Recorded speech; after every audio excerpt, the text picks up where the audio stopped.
People who work with dead bodies, what's something we really don't want to know about what you do? We may have our eyes closed when we die, but they don't stay that way. The first time I realized this was around 3 AM, and I had to check something in the morgue. I looked and this dead dude's eyes were looking in my direction. Scared the shit out of me. That's why they used to tie a strip of cloth around the head and under the chin and put coins on the eyes. Help the body set in a less unsettling position, so to speak. Back when I did Human Anatomy 101/102 at uni, we dealt with dead bodies and organs. Australia.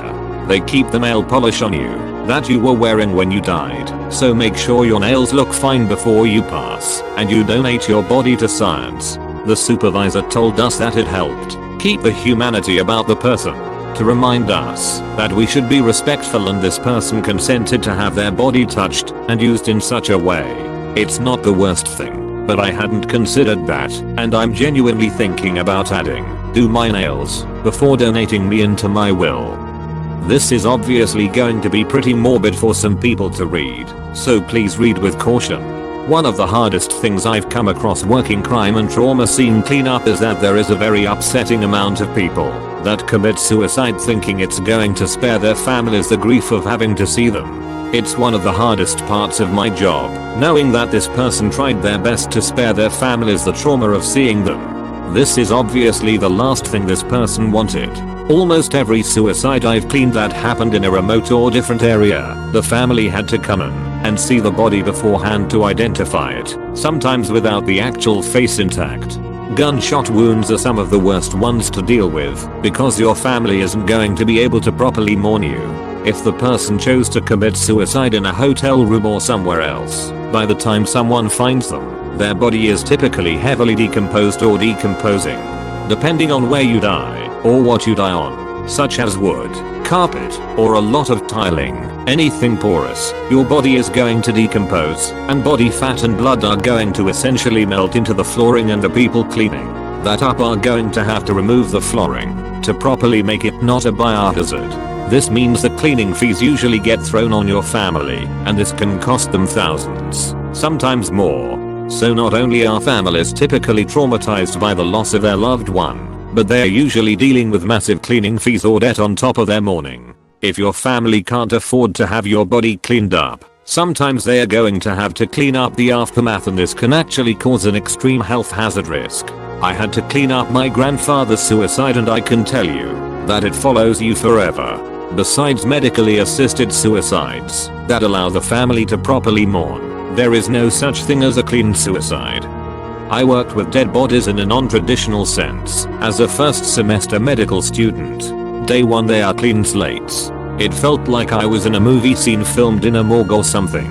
By the end of the semester, the bodies were missing parts and completely unrecognizable. In less than 6 months we sawed off a whole leg, hand sawed the skull cap off, and sawed the face in half, down the middle, partially decapitated the body to see in between the spinal column and pharynx, cut out the intestines, cut open the stomach, degloved a hand and a penis, sliced a penis in half, removed the layers of skin from the testicle, and then pulled it up and out of the body. Those are the most shocking things in my opinion. Typing it out feels weird. It was a gradual work up to cutting the face, but even by the end of the semester I would conveniently find a way to sit to the side. Day one I could barely handle cutting the first flap of skin. I tried to give objective descriptions, because I don't want there to be a perceived tone of humor or disgust. The meaning of their gift was emphasized from the beginning, and we always treated the bodies with respect, covered everything except where we were working, kept the face wrapped, and the lab clean. I guess as much as we could given the circumstances. I'm grateful for the generous donors who gave their bodies for medical education. They provided us with the most valuable learning opportunity. Without them, I would never understand the human body literally inside and out. Don't work with dead people, but have a friend who does. To prep the body for a funeral they shove a corkscrew plastic butt plug in the deceased to stop any nasty stuff coming out. Yet another reason I don't want a viewing. Just burn me and get it over with. I work with what I like to call the super dead. They're all skeletons. My normal meter is a bit off, and people react to skeletal remains differently, so let me know if this doesn't belong. Teeth fall out a lot, but that's actually really helpful when learning to ID teeth. You take a guess and see if they fit in the proper socket.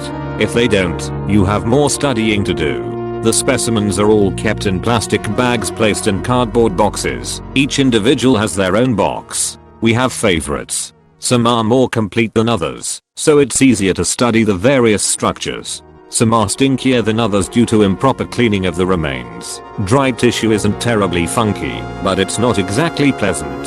A lot of the skulls have bits of earth and roots in them, since they are archaeological material.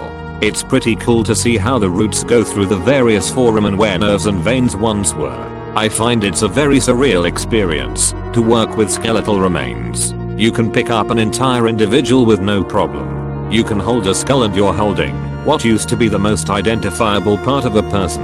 Skulls seem small, but then you remember that they once protected a brain, the very thing that made that person a person.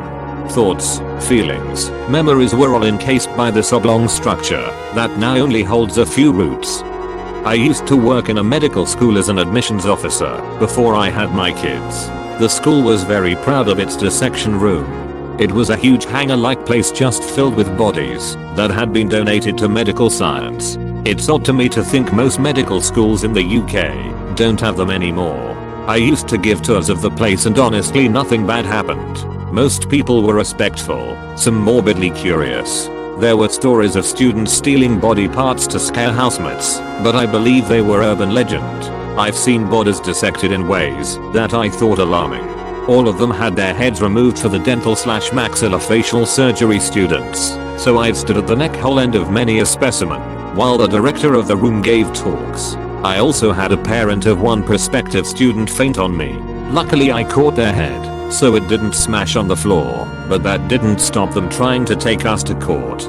One day I was alone in there, and I was daydreaming, but realized I was just starting at the soles of a cadaver's feet. I thought about first and last steps, how those feet had been applauded when they first walked, and who mourned when they stopped. I unexpectedly burst into tears. I spoke to some students after and told them they had all had the same type of experience. One student told me about a cadaver of a young girl that was still wearing her sparkly nail varnish. It caused her to cry uncontrollably. They then said they had the opportunity to meet the family of man who donated his body. They told the family they'd all come to same decision. They'd do the same when they died. That brought a lot of comfort to them. Working with the dead is very strange. It makes you think about life a lot more. My uncle used to tell me the story of a friend he had that worked in a morgue. He used to dress the bodies before viewings, and there was this one time he was trying to put a coat on this man. So he sat the man up and leaned him over his shoulder while wrapping the coat around him, essentially in a hugging position. And I guess the way the body was leaning let out an air pocket he still had in his lungs, and the body let out a slight exhale sounding like he was breathing in his ear. Apparently he quit his job shortly after. I work mostly with live animals, but a side effect of live animals is that sometimes they die. I can guarantee any zoo/park/wildlife center you've ever been to has at least one freezer full of dead animals behind the scenes. We have 4. Often we put animals in there with no real idea of what we are going to use them for yet, but as a just in case.